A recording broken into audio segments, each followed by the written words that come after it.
Hello everyone and welcome back to Sound Money Stacking. Well, I've received another little package here from my man in Japan.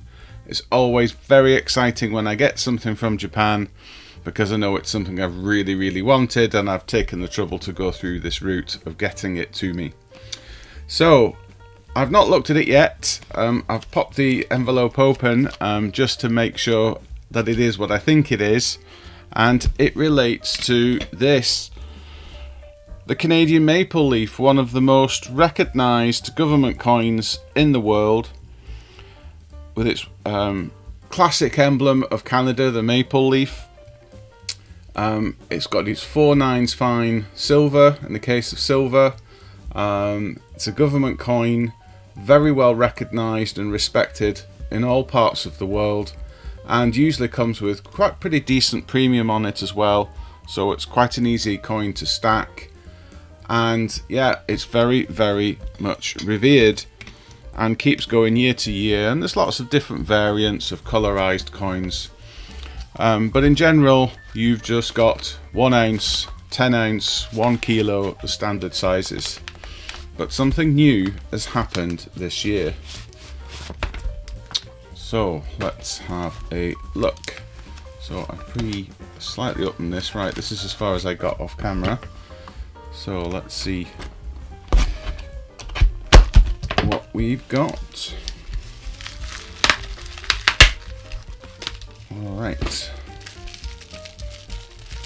Some scissors.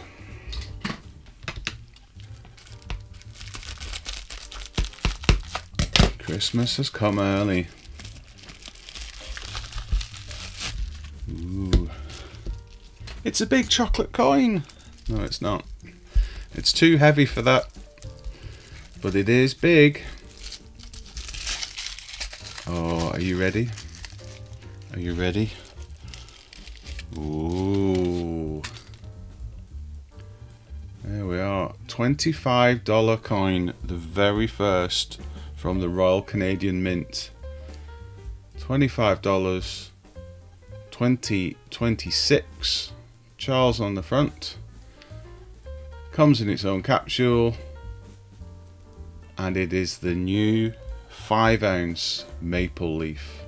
Look at that, it's absolutely gorgeous, absolutely amazing here in person. As I rotate this, lovely radial lines, the leaf is really spectacular. It just looks like it's a real leaf that's been sprayed with silver. It's very three-dimensional. We've got Canadian maple leaf privy in there as well, so when you zoom in close on that, I'll see if I can do that on editing. I think it usually has the year's date inset in it, so you can tell it's not fake. Minor controversy with this coin is that there's no stem on the maple leaf, unlike with the smaller coins. And I understand that when they went through the design process, they just really wanted to make sure that this leaf was going to be as big as possible. So they had multiple designs, including with the stem, but they went for the one where the leaf was bigger, and it would just mean that the stem is sort of getting in the way of the text and sort of going off the coin a bit. So yeah, I think you can argue it either way, whether you want the stem on there or not, but it's actually a really spectacular coin. So this is only sold through SD Bullion, an American bullion dealer, very popular over there. Got quite a large presence on the internet. So you can buy it and get it shipped to you around the world, but yeah, you get subject to taxation unless you use some kind of special route. Yeah, that is super cool. I think that's now going in the backdrop for quite some time. It's such a nice coin.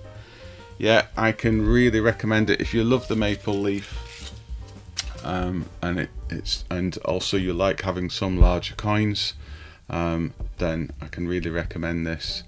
And I think going forward, there's an argument to be made for mints everywhere to start concentrating on the 5 ounce size. You know, it's really nice in the hand. But I think as silver starts to get more and more expensive, and you know, my price targets for silver in the next few years are in the hundreds of dollars per ounce. So yeah, it's going to get very difficult to find a buyer if you've got 10 ounce and larger sizes of silver coins and bars. There's not going to be many people with that much money. And so if you want to stack a larger size than 1 ounce, then 5 ounce might become the new 10 ounce. And I think the Royal Canadian Mint have finally read the writing on the wall and have now started to create a manufacturing process where they have got all the equipment to be able to do 5 ounce coins. So I expect we'll see more 5 ounce coins from them. And yeah, will the other government mints follow? We shall see. Alright, what do you think of this coin? Do you want one? Do you have FOMO? I hope I'm not made you feel bad. But yeah, it's an absolute cracker to get. And the capsule might be slightly scratched here. I think I'll open it up later and see what the coin's like in person, just for my own pleasure. Alright, well, thank you very much for watching. I hope you enjoyed this video. I certainly did. Alright, see you in the next one. Bye for now.